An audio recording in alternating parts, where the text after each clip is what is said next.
Flag पहला क्या होता है कि ए डॉक्यूमेंट अपडेट प्रोजेक्ट में आप किसी प्रकार की स्टैंडर्ड सर्टिफिकेट मत लीजिए। Standard certificate is not accepted for document update project. ये डॉक्यूमेंट अपडेट प्रोजेक्ट हम इसीलिए कर रहे हैं कि जिसका पुरानी डॉक्यूमेंट्स हमारे पास नहीं है, अगर वहाँ भी हम स्टैंडर्ड सर्टिफिकेट अप्रूव करेंगे तो गलत बात है, उसका पर्यवसान बहुत कठिन होता है। तो इसीलिए कोई भी डॉक्यूमेंट अपडेट प्रोजेक्ट में आप स्टैंडर्ड सर्टिफिकेट मत लीजिए, पॉइंट नंबर 1। पॉइंट नंबर 2, अभी UIDAI हेडक्वार्टर्स ने बहुत सारा प्रेजेंटेशंस बन चुके हैं आपके लिए, सारी ट्रेनर्स के लिए, सारी ऑपरेटर्स के लिए। उसमें 8 प्रेजेंटेशंस है, उसमें 2 प्रेजेंटेशंस ऑलरेडी सिन्हा जी और राउटेला जी कवर कर लिया है। फर्स्ट प्रेजेंटेशन है एनरोलमेंट ऑपरेटर, मतलब एक एनरोलमेंट ऑपरेटर किस तरह के एनरोलमेंट करना है, उसमें क्या क्या देखना पड़ती है। लोग क्या होते हैं ना, छोटे मोटे गलती है सर इसमें, क्या गलती, वो छोटे मोटे गलती आपके लिए हो सकता है अगर, मगर वो छोटे मोटे गलती हमारे लिए बहुत बड़ा बन सकती है। उसके ऊपर आप सब लोग कभी कभी बोलते हैं सर हमारा सस्पेंशन हो गया है, DOE 1 में हो गया है, DOE 2 में हो गया है, बायोमेट्रिक एरर में हो गया। आपको ये सब पता होना चाहिए आपका गलती कितना छोटा है और कितना बड़ा है। इसके ऊपर एक प्रेजेंटेशन है। सेकेंड थिंग, कुछ लोग पूछ रहे हैं कि सर नाम में चेंज करने पर भी रिजेक्ट हो रहा है। अगर मेरा नाम श्रीनिवास है, मैं अजय कुमार बनना चाहता हूँ, ये गलत बात है। वो अजय कुमार बन के क्या कर रहा है आपको मालूम है? वो किसी दूसरे के प्रॉपर्टी को भी लेके जा रहा है। ये ऐसा स्थिति हुआ है ग्राउंड पे। इसीलिए आप जो भी नाम चेंज कर रहे हैं, मतलब श्रीनिवास से कोई दूसरा नाम से तीसरा नाम, ऐसा हो रहा है कि सोचो उस आदमी को सही डॉक्यूमेंट लेके आ रहा है कि नहीं आ रहा है, वो सब सोच लो, उसका पर्यवसान बहुत कठिन होता है। दूसरा ये है कि इसीलिए हमने एक स्टैंडर्ड ऑपरेटिंग प्रोसीजर निकाला है। नाम कितने बार कर सकते हैं, डेट ऑफ बर्थ कितने बार कर सकते हैं, जेंडर कितने बार कर सकते हैं। अगर इसके पर भी किसी का डेट ऑफ बर्थ बार बार चेंज होता है क्या? मगर कोई आदमी आ रहा है, इसका मतलब क्या है? हम तो वो सोचना पड़ेगा ना। फ्रॉड भी हो सकता है, कभी हमने भी गलती कर लिया होगा ना, आंख बंद करके टकाटक मार लिया होता तो गलत हो गया होगा।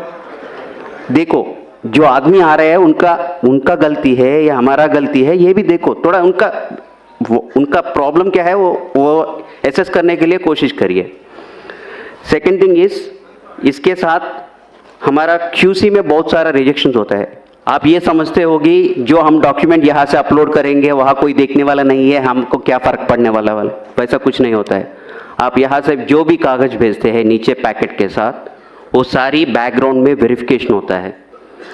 मैं आपको बोलता हूँ, मानने न मानो आपका बात है, डॉक्यूमेंट होता है, डॉक्यूमेंट को इस तरफ आगे साइड उनका प्रूफ ऑफ आइडेंटिटी होता है। फ़ोन पे बात करते रहे या कोई दूसरे बात करते रहो, उल्टा करके स्कैन करते हैं। मेरे को क्या आता है, वाइट पेपर आता है।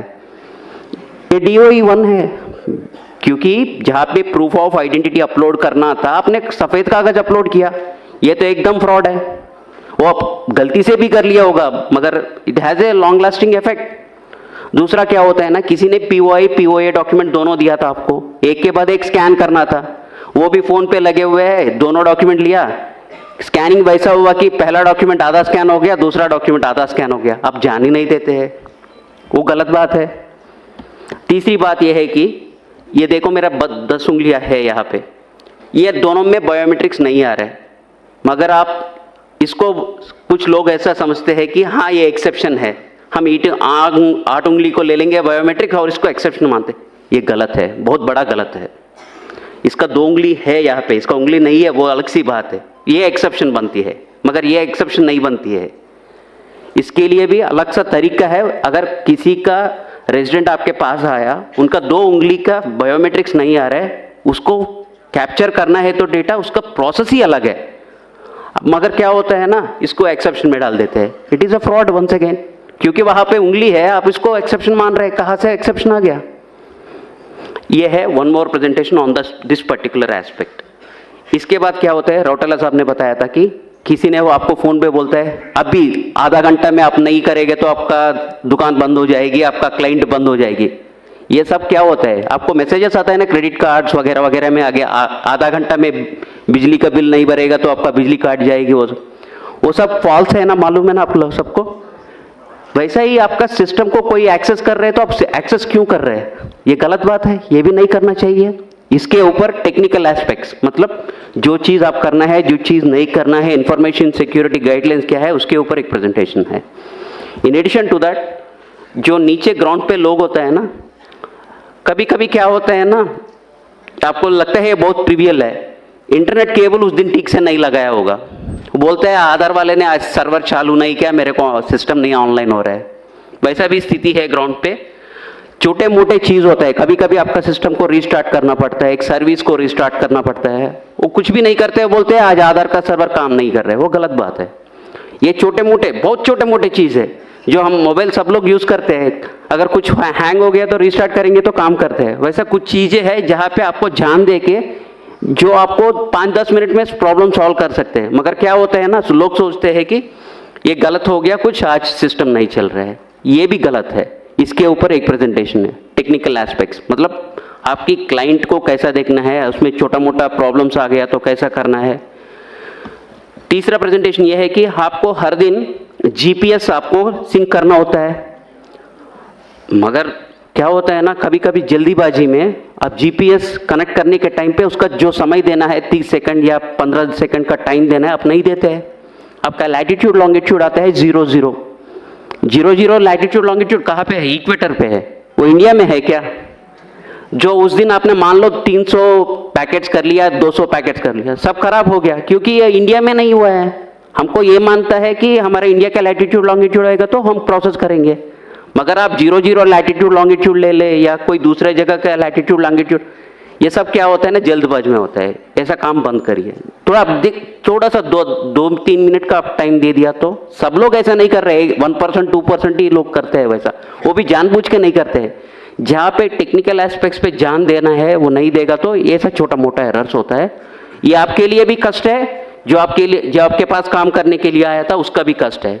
ये बोलेगा अगर इसके शॉप में जाएंगे तो कभी भी मेरा आधार नहीं आता है, ये भी फैला जाता है तो आपके पास कोई भी नहीं आता है। देखो छोटा सा चीज कितना महंगाई पड़ जाएगी।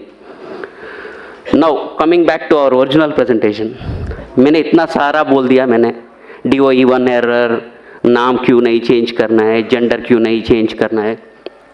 कभी कभी क्या होता है ना, आपको मालूम है उसने गलत डॉक्यूमेंट लाया हुआ है, वो बोलता है जबरदस्ती करता है आपके ऊपर, ये डॉक्यूमेंट अपलोड करो, आप करते हैं, मगर अगर वो आदमी सही नहीं है तो उसका क्या होता है, उसका रिपरकशन ज़्यादा होता है, आपको देखना पड़ेगा, इसको देख कैसे होगा। सो उस स्थिति में क्या क्या कंप्लेन, अगर जानबूझ के किया या आपने जबरदस्ती में किया, अगर कहीं वैसा गलती काम हो गया तो व्हाट इज द रिपरकशंस, मतलब आपके ऊपर क्या क्या पड़ सकता है। ये डराने के बात नहीं है, आपको ये सब मालूम होना चाहिए। शायद अभी तक आपको किसी ने बताया नहीं होगा, इसलिए हम बता रहे हैं। हमारा ये उद्देश्य है कि आप सबको ट्रेनिंग होना चाहिए, ये ट्रेनिंग के पार्ट है, या किसी को डराने का या घबराने का बात नहीं है, वैसा मत सोचिए। अगर आप आधार सिस्टम में काम कर रहे हैं, 3 acts are applicable. First is Aadhaar act, second is IPC Indian penal code, third is information technology act. ये तीनों एक्ट के ऊपर FIR डाल सकते हैं अगर गलती बहुत बड़ा है तो। ये किस तरफ का गलती हो सकते हैं? पहला वाले अनऑथराइज्ड ऑपरेटर, अगर किसी सेंटर पे, आधार सेंटर पे आपका बॉस बाहर जाते हुए आपको गम्मी फिंगर दे के जाते हैं, वो यूज करते पकड़े गए तो section 36 and 42 of Aadhaar act, section 66 of IT act, section 419, 420, 468, 471 IPCR चालू हो सकता है। ये इसके कुल मिला के 14 साल हो सकता है। तो ये ऐसा कभी सोचना मत, मतलब अगर किसी ने भी आपको बोलेगा अरे यार मैं भाई 1 घंटा के लिए बाहर रहा हूँ, ये गम्मी फिंगर ले लो, काम करो, मना कर लो, बिल्कुल मना कर लो। वैसा काम बिल्कुल ही नहीं करना है, सोचना भी नहीं है। आपको कभी कभी क्या होता है ना, आपको CSC सेंटर होता है कई सेंटर पे, उस दिन घर में कुछ शादी है, कुछ काम है, क्या करते हैं, हाँ यार सिस्टम लेके घर में करेंगे, क्या फर्क पड़ेगा। हमको सब पता चलता है आपका सिस्टम कहाँ होना है। आप सुबह सुबह GPS सिंक करते हैं ना, तब मेरे को पता चलता है आपका सिस्टम कहाँ पे है। वो सिस्टम से मैं सोचता हूँ ये यहाँ पे है या कहीं दूसरा जगह काम कर रहा है। मतलब जहाँ पे आप काम करना चाहिए वही काम करना है। अगर सिस्टम लेके घर में करो या राजस्थान ऑपरेटर जाके दिल्ली में काम करो, दिल्ली वाले जाके जम्मू कश्मीर का काम करो, वैसा नहीं करना चाहिए। अगर उस तरह का काम करेगा तो फिर से उसके ऊपर ये सारी सेक्शंस चालू हो सकता है। ये सब मत करना है। Next one is ECMP client operator compromised. ये देखो अभी बोल रहा हूँ मैं, आप किसी को आपका रिमोट डेस्क दे दिया, आपने आपका सिस्टम को कॉपी कर लिया, इसमें आपका कोई दोष नहीं है, गलती नहीं है, मगर क्या हो गया, आप उसका पार्टी बन गया। आप वो सिस्टम का आपका सिस्टम्स डिटेल्स लेके कहीं दूसरे जगह सिस्टम चल रहा है, उसको जवाब कौन देने पड़ेगा? आप लोगों को ही देना पड़ेगा। किसने बोला आपको देने को? आपने उस समय क्यों नहीं सोचा था ये सिस्टम देना है, ये सही आदमी है, गलत आदमी है, कौन है, सोचना पड़ेगा ना उस वक्त। वो भी नहीं करेगा तो भी उसके ऊपर भी इतना सारा सेक्शंस लागू हो जाएगा। अगर आपके पास बहुत लोग आते हैं, किसी ने, मैं आपके पास आया था, मैं अपना POA डॉक्यूमेंट्स आपको दिया था, आपने मेरा आधार पैकेट बनवाया था। अगर आप उस समय एक एक्स्ट्रा जेरॉक्स कॉपी निकला या किसी को आपकी पास जो भी रेजिडेंट्स आ रहे हैं उसका आइडेंटिटी इंफॉर्मेशन किसी दूसरे के साथ शेयर कर लिया, वो बहुत बड़ा गलत है, वैसा मत करिए। Section 37 of Aadhaar act is applicable in such case. मतलब आपके पास कोई भी आ रहा है आदमी, उनका जो भी डिटेल्स है, वो पर्सनल डिटेल्स है या एड्रेस डिटेल है, जो कुछ भी है वो किसी के साथ नहीं शेयर करना है किसी भी स्थिति में। वो RO पूछेगा, RO को बोलना पड़ेगा, इसके मतलब नहीं है RO को नहीं बोलेंगे, नहीं। जब इंक्वायरी आएगा RO को बोलना ही पड़ेगा। मतलब आपस में किसी दूसरे के साथ वो किसी का डिटेल्स नहीं शेयर करना है। अभी तक सर ने बताया कि फ़ोन करेंगे हम, अगर 5 लोग बोलेगा कि हाँ ये ज़्यादा चार्ज कर रहा है, हाँ हो जाएगा, डिसएसोसिएशन हो जाएगा, सस्पेंशन हो जाएगा, फिनेंशियल पेनल्टीज लग जाएगी। ये सब क्यों करना है? जब आपको सरकार ने नोटिफाई किया था इतना ही पैसा लेना है, उतना ही पैसा ले लीजिए ना। अगर एक भी रुपए ज़्यादा ले लिया उसके पर्यवसान के ऊपर, ये देखो section 42 of the Aadhaar act will be applicable on that. ये सब सेक्शंस, इसका सजा वगैरह वगैरह सब आपकी आधार का जो किताब है ना, छोटा किताब है ना, उसमें सारी इसका इंफॉर्मेशन मिला है। ये देखो, appropriating the identity of an Aadhaar number holder by changing or attempting to change the demographic or biometric information of an Aadhaar number holder। ये मैं वो ही बोल रहा हूँ, किसी दूसरे का आधार व्यक्ति का, मान लो मेरा नाम श्रीनिवास है, मेरा आपको मालूम है मेरा नाम श्रीनिवास है, कोई मैं आके आपको बोला अरे यार मेरा नाम श्रीनिवास से कुमार राकेश सिन्हा कर लो, मैं कुछ काम करना है उसके नाम पे बोल के बोलेगा, तो आप उसमें पार्ट मत लेना। वो सारी वैसा ट्रांजैक्शंस को, सस्पिशियस ट्रांजैक्शंस है, उसको एंकरेज मत करो और से strong on such transactions and don't encourage such transactions. उसका बहुत बड़ा असर हो जाता है। दूसरा यह है कि pretending to be an agency unauthorised to collect identity information of a resident. आप CSC पहले था, अभी किसी के कारण से आपका डिसकंटिन्यूएशन हो गया है, आप लोगों को ये मत बताना कि हाँ अभी भी मैं आधार का ऑपरेटर हूँ, मैं काम कर सकता हूँ, आपका ये करवा सकता हूँ, वो करवा सकता हूँ बोल के मत बताना। अगर वो भी करेगा वो भी गलत है, उसका भी पेनल्टी 3 साल की है सज़ा है और 10,000 की पेनल्टी है। और दूसरा ये है कि intentionally transmitting information collected during enrolment authentication to unauthorised person. मतलब आप पहले भी वही बताया था, किसी के साथ आप इंफॉर्मेशन शेयर करेगा तो 3 साल की सज़ा और 10,000 का पेनल्टी, कभी कभी 1 लाख की पेनल्टी भी हो सकता है कि कंपनी के ऊपर, अगर कंपनी इन्वॉल्व है तो उसमें। ये unauthorised access to central identity data repository, मतलब कोई दूसरा की तरफ से कंप्यूटर के साथ कोई सॉफ्टवेयर, डुप्लीकेट सॉफ्टवेयर यूज़ करके जो भी करेगा वो सब ऑलरेडी एक्ट में इंक्लूडेड है। अगर कोई भी इसमें जानबूझ के या गलती से भी आप इसमें इन्वॉल्व हो गया तो इसका पर्यवसान बहुत अलग सा है। इसलिए अब जो भी इंटेंशनली और intentionally don't get involve in that activities. अगर जो भी टैंपरिंग ऑफ डेटा करना चाहते हैं, मतलब डेट ऑफ बर्थ मेरा है 2005, मैं आपको बोलता हूँ 2010 करवा लो भाई, अगर वो कुछ प्रोसेस में कुछ करना शुरू कर लिया, वो भी बड़ा imprisonment up to 10 years in such cases, वो वैसा मत करिए। Unauthorised use of identity information of an individual by requesting entity और ऑफलाइन वेरिफिकेशन। ये क्या है ना, कभी कभी सर ने सुबह बताया था ना, एक आइडेंटिटी कैसा पता होना चाहिए, क्यूआर कोड स्कैन करने से उनका आइडेंटिटी पता चलेगा।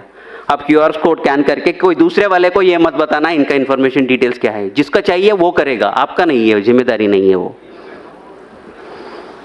Fehling to comply with requirements of the Aadhaar act, मतलब सीएससी के ऊपर आपके बहुत जिम्मेदारी है। आप सीएससी के लिए काम कर रहे हैं, मतलब इसके आपके ऊपर भी बहुत सारे जिम्मेदारियां हैं। आप अगर वो कंप्लाई ना करेगा तो उसके ऊपर भी पेनल्टीज होता है। In addition of all these things, कोई भी तरफ का एक्सप्लिसिटली नहीं डिफाइन किया हुआ है, कोई भी गलतियां है जिसमें एक्शन करना है उसका भी इम्प्रिजनमेंट पनिशमेंट है। ये आपको सबको पता होना चाहिए, क्योंकि इतना बड़ा प्रोजेक्ट कर रहा है, इसमें कष्ट भी होते हैं और हमारा इसके लाभ भी होते हैं। लाभ हम सबको मालूम है, कष्ट और नष्ट भी सबको मालूम होने से क्या होता है, हम ठीक से काम कर पाएंगे। जो हम सोचते हैं छोटे मोटे गलतियां हैं वो छोटे मोटे नहीं होते हैं, उसका असर बहुत अलग सा होता है। अब तक तो मैं आधार एक्ट का पेनल्टीज बताया था, आधार एक्ट के साथ आईपीसी पेनल्टीज भी चालू होता है कभी कभी। पनिशमेंट फॉर क्रिमिनल कॉन्स्पिरेसी, अगर किसी ने स्टैंडर्ड सर्टिफिकेट दुकानदार वाले से ये करके, हाँ वहाँ जाके स्टैंडर्ड सर्टिफिकेट लेके आइए आपका आधार अपडेट बन जाएगी बोलेगा, वैसा एंकरेज करेगा तो वो भी अलग सी बात है। whomsoever is party to criminal conspiracy to commit an offense punishable with death or rigorous imprisonment, कुछ भी हो सकता है। जब पढ़ लीजिए, अंग्रेजी पढ़ लीजिए, ये सब इंटरनेट में भी आपको मिलता है। आपको बस ध्यान देना है, अगर इसके ऊपर आप गलती करेंगे तो उसका पर्यवसान क्या होता है। Section 419 punishment for cheating by personation, अगर आप किसी का नाम लेके जाके आधार में अपना डिटेल्स अपडेट करके, मैं वही बोल रहा हूँ ना, मैं श्रीनिवास हूँ, राकेश कुमार सिन्हा बनना चाहता हूँ, वो चीटिंग है। अगर वो भी आप भी जानबूझ के या बिना जानबूझ के भी आप उसमें शामिल हो गया, उसका पर्यवसान सीरियस होता है। 420 ये सबको मालूम है, 420 का केस क्या होता है, गलती जो भी किस तरफ की भी गलती करेगा तो वो 420 में आता है। 467 फोर्जरी ऑफ वैल्यूएबल सिक्योरिटी, मतलब आप फोर्जरी करो या डॉक्यूमेंट को, कुछ लोग क्या कर रहे हैं कि जब आशीष हमारा क्यूसी मैनेजर वो यहाँ पे है, लंच के बाद वो एक क्यूसी के ऊपर कौन सी एरर्स होती है वो सब बताते हैं। वो आपके पास बर्थ सर्टिफिकेट लगे एक आदमी आता है, मगर बर्थ सर्टिफिकेट में डेट ऑफ बर्थ में व्हाइटनर लगा के डेट ऑफ बर्थ चेंज किया है, मतलब डॉक्यूमेंट इज टैम्पर्ड। उस डॉक्यूमेंट को एक्सेप्ट ही नहीं करना चाहिए था, मगर लोग देखते ही नहीं है, जान नहीं देते हैं, वो स्कैन करके अपलोड करते हैं, वो DOE 1 में आते हैं। मतलब जो गलती कर रहे हैं उनके साथ आप उनको सहायता कर रहे हो, क्योंकि डॉक्यूमेंट में जब व्हाइटनर लगा के डेट ऑफ बर्थ और नाम चेंज किया हुआ है, आप उस डॉक्यूमेंट को क्यों एक्सेप्ट कर रहे हैं? एक्सेप्ट नहीं करना चाहिए था। ये भी 468 वही है, forgery, the intention of the forgery is for cheating, उसके लिए पनिशमेंट है। 471 यूजिंग ए जेन्युइन फोर्ज्ड डॉक्यूमेंट और इलेक्ट्रॉनिक रिकॉर्ड, मतलब आपको ये मालूम है ये जेन्युइन रिकॉर्ड नहीं है, फिर भी आप यूज कर रहे हैं इसको आधार जनरेट करने के लिए। सर ने बताया था ना सुबह 11% आपका रिजेक्शन हो रहा है, मतलब आप 10 लाख ट्रांजैक्शंस कर रहे हैं, उसमें 1,10,000 ट्रांजैक्शंस आर गेटिंग रिजेक्टेड, उसमें 9% of the documents are rejected for want of the proper documents, list of applicable documents.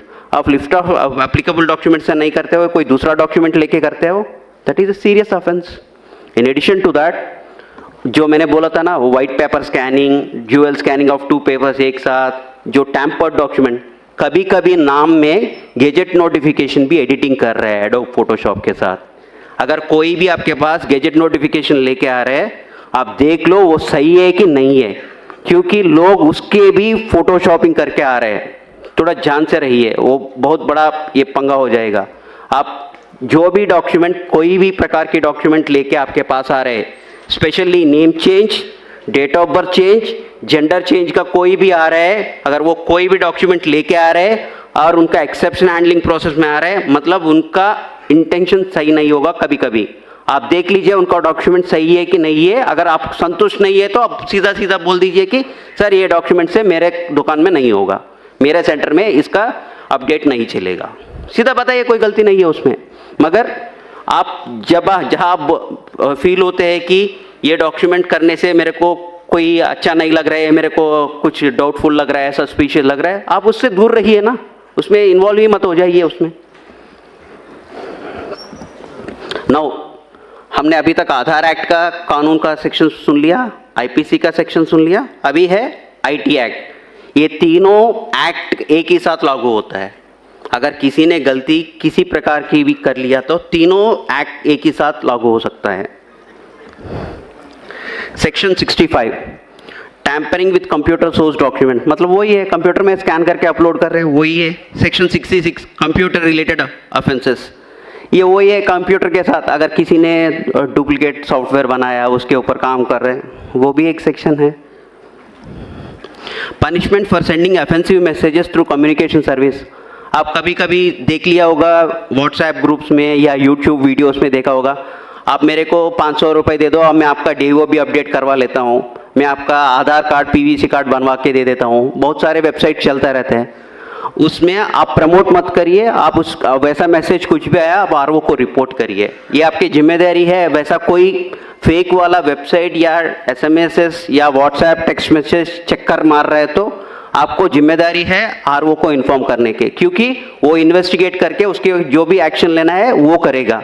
जब तक आप नहीं बताएगा तो, क्योंकि हमको भी सारी चीज़ें नहीं मालूम पड़ता है, आपका जिम्मेदारी भी है, हमको बताना है ऐसा काम चल रहा है सर, इसको थोड़ा देख लीजिए सर, ये डाउटफुल केस है। This is one more section. Another section is 66B punishment for dishonestly receiving stolen computer और कम्युनिकेशन डिवाइस। अगर किसी ने आपको बोला है कि आधार किट, आपको मालूम है आधार किट जिम में मिलता है, अगर किसी ने आधार किट कहीं दूसरे जगह से लेके आपको बोल रहे कि ये 1 लाख का किट है, मैं आपको 10,000 में दूंगा, लेके काम कर लो, मत करो वैसा, वो भी इसमें पड़ सकता है। Section 66C punishment for identity theft, मैं वही बोल रहा हूँ ना, श्रीनिवास बन गया अजय कुमार, वो तो अलग सी आइडेंटिटी थेफ्ट की बात है, वो मेरा आइडेंटिटी बदल रहा हूँ, किसी का आइडेंटिटी लेके किसी को दूसरे को दे रहा हूँ, कोई डेथ पर्सन का आइडेंटिटी लेके कोई दूसरे को दे रहा हूँ, ये सब थोड़ा देखना पड़ेगा। Punishment for cheating by impersonation using computer source, बस वही है, कोई कंप्यूटर का डॉक्यूमेंट लेके, कंप्यूटर के हिस्सा लेके हमने किसी का आइडेंटिटी चेंज करने का, बदलाव करने का कोशिश किया तो that is a very punishable, seriously punishable offence. बस इतना ही है। अब लंच के बाद I would like to introduce my team. Miss Kirti is there. She is the master trainer. She will be taking care of all the enrollment operations and the standard operating procedures and the exception handling processes after lunch. She will be handling it.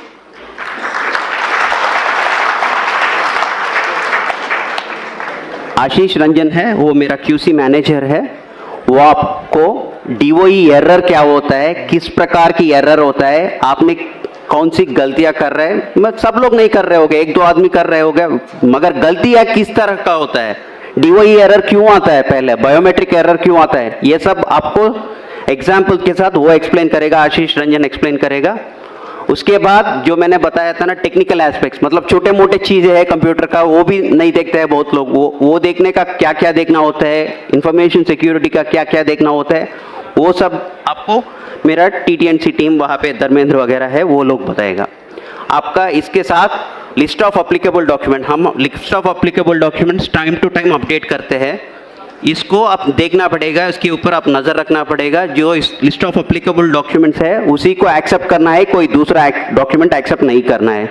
मैं फिर से बोल रहा हूँ, document update project में standard certificate use मना है। Second thing, जो भी अपना नाम चेंज करने के लिए आता है, मतलब श्रीनिवास है, मेरा नाम श्रीनिवास कुमार करना है, कुमार ऐड करना है, लोग क्या करते हैं, लेके स्टैंडर्ड सर्टिफिकेट लेके आते हैं अपना नाम चेंज करने के, वो वाला डॉक्यूमेंट नहीं चलेगा। Standard certificate is not accepted for even minor correction in your name. आपका कोई डॉक्यूमेंट, आपका नाम सरकारी वाला जो भी डॉक्यूमेंट है वही लेके आना है। अगर आप स्टैंडर्ड सर्टिफिकेट से सारी चलेगा वो सोचेगा तो नहीं चलेगा। लंच के बाद जो भी क्वेश्चन एंड आंसर है लास्ट सेशन में वो सब है, वो सब आंसर करेगा। Thank you.